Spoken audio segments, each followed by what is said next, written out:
The one-mind dogs methodology describes at least 30 handling techniques.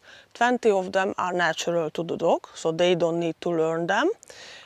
You need just a good foundation and some obstacle focus, and then they will react naturally to those 20 handling techniques. The other 10 are advanced techniques, so they need some teaching.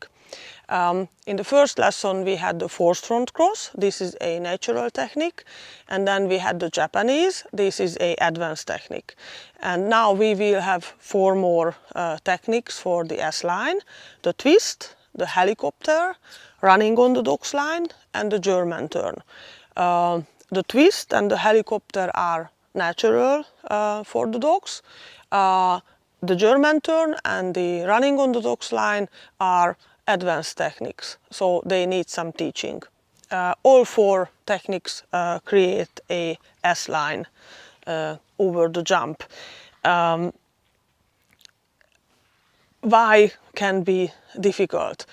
So when the dog has to do this S-line over the jump, first the dog has to turn to the left. So if I send the dog like this to the backside, this is a left turn, but then keep going on this S-line, they have to turn to the right, so they have to do a lead change very, very quickly.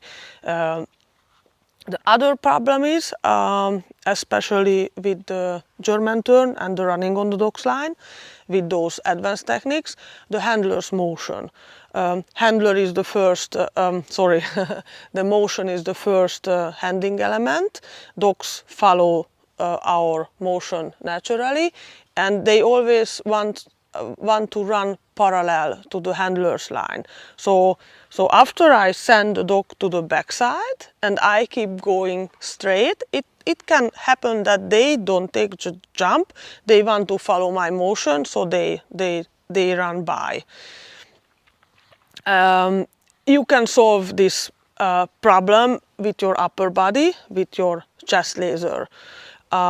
If you turn towards the dog will turn you, and also the upper body can cue automatically the lead change. In these 2 techniques, German turn and running on the dog's line, after the backside, your upper body is turning towards the dog and towards the jump, and then you keep going, and then either you do a side change or you keep the dog on the same hand. The twist and the helicopter, they are a little bit easier for the dog. So what is the twist? You send the dog to the backside, and then you do a front cross. You keep going backward, and after you see that the dog has landed, then you turn and go straight. So this is the twist front cross, and then the handler has to go a little bit backward, so it can be challenging for the handler. The helicopter, it's also a funny technique. I would say you combine backside send, reverse spin, and the running on the dog's line. So you send your dog to the backside, you turn away, and then in this moment you see the takeoff and you keep going forward. All these techniques need a very independent backside send, but it should be the part of your foundation. But with young dogs, as a warm-up, I would say that you can do a backside send to the front cross. So backside send, front cross, and you reward your dog, because this is easy. Front cross is a natural technique, so you can prepare these advanced handling techniques with this little exercise, backside to the front cross. If it goes well, then try first the twist. Helicopter is optional. The running on the dog's line is easy until 45-degree exit line. So you send your dog to the backside, you turn your upper body, and if you just go like this, 45 degree, I would say that all the dogs are capable to do this exercise without dropping the bar.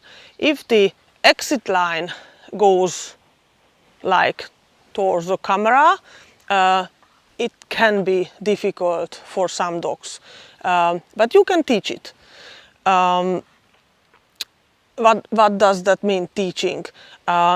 You always reward what you want to see. So only reward your dog if she or he keeps up the bar. So anytime they drop the bar, no reward, because you will get what you reward.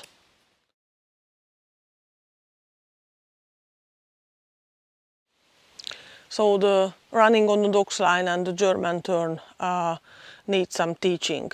One of the teaching parts is that you put your dog on the slice, so no backside sand involved.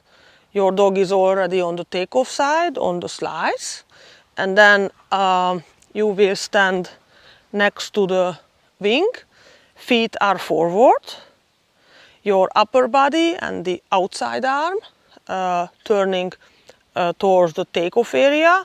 You look at your dog, you release your dog, and after you see that your dog will take the jump, you are moving forward, and after the landing you reward your dog.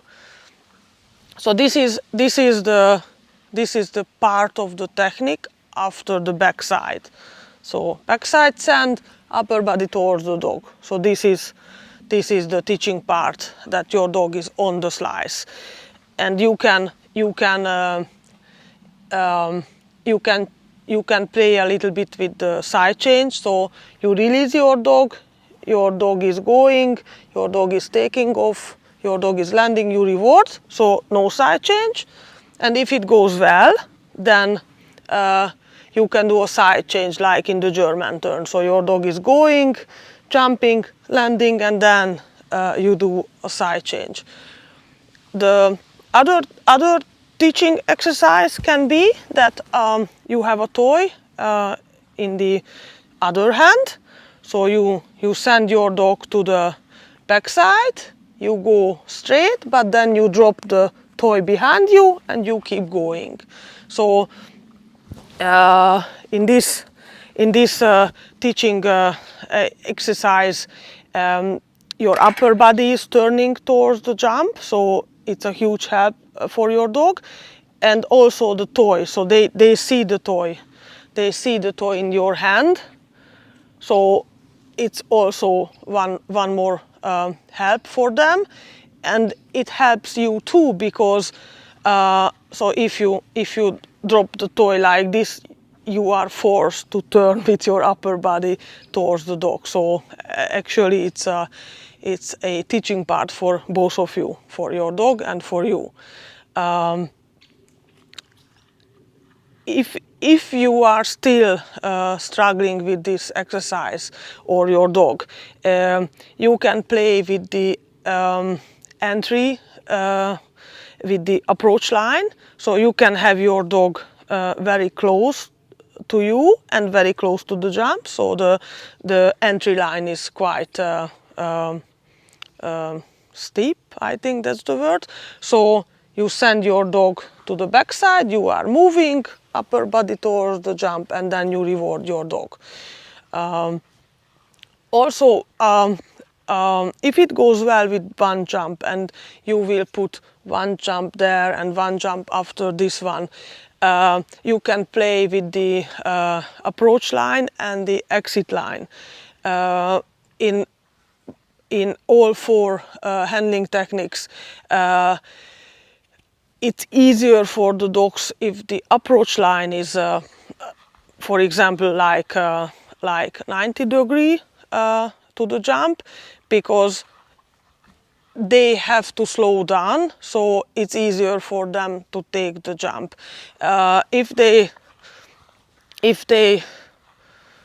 they are coming from this approach, like 45 degree, they have more speed, they don't slow down so much, so it's easier to run by. The exit line is the opposite, so it's easy until 45 degree, but it's getting harder and harder. So that's why we call the running on the docks line illegal running on the docks line. If the exit line is, for example, towards the camera. So 45 degree exit, easy. But if the line is more like this, then it's getting more challenging and challenging for the dogs. Also, you can play with the distance. If the first obstacle is further away, the dog has more speed. If you put the jump a little bit closer, they will have less speed. So you can play with those things to make it easier for your dog. But after each successful try, make something harder because they are happy to learn.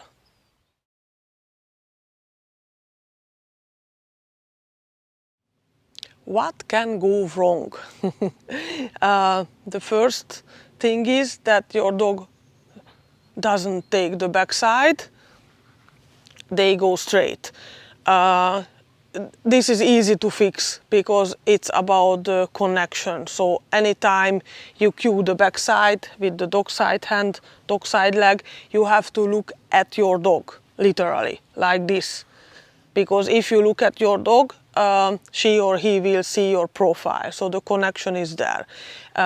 If you are looking forward, so you look at the jump while you are cueing the backside, your dog is losing the connection, and what happens? Your dog is turning towards you, and then, okay, that's the jump, I will take it from this side. So anytime you do a backside, you need the connection. So you have to do it for your dog, like this. The other problem can be that they don't take the jump, they run by, and we were talking about this already. You can put the dog on the slice, you can throw the toy, and if they don't help, you can have a little garden fence. I show you. So you can use this fence as a barrier here. So I try to avoid that the dog runs by. So I'm sending the dog to the backside, and this fence can help that the dog takes the jump. It's a big help if you train by yourself, but first ask somebody to help you, and ask your helper to stand behind the fence first. So this way the dog can get used to this idea, and then she won't run. She doesn't want to try to run through the fence. But if they learn it easily, so it's safe to use it if you train by yourself.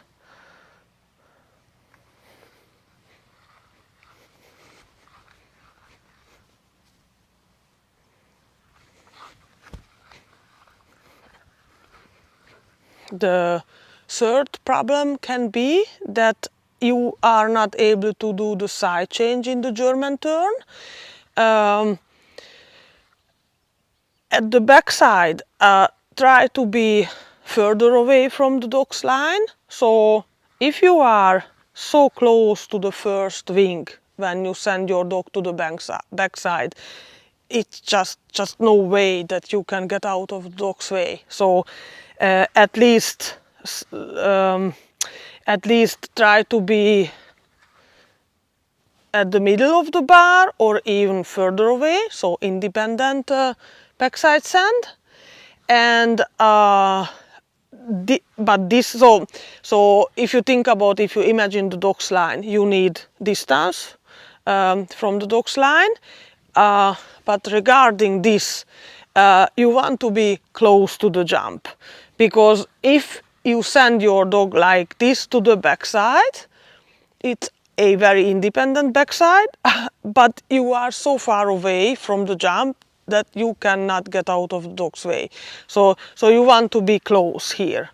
And the good German turn, only 3 steps. So you send your dog to the backside with the 1 step, you do 1 more step, and with the 3rd one you are already on the takeoff side of the jump.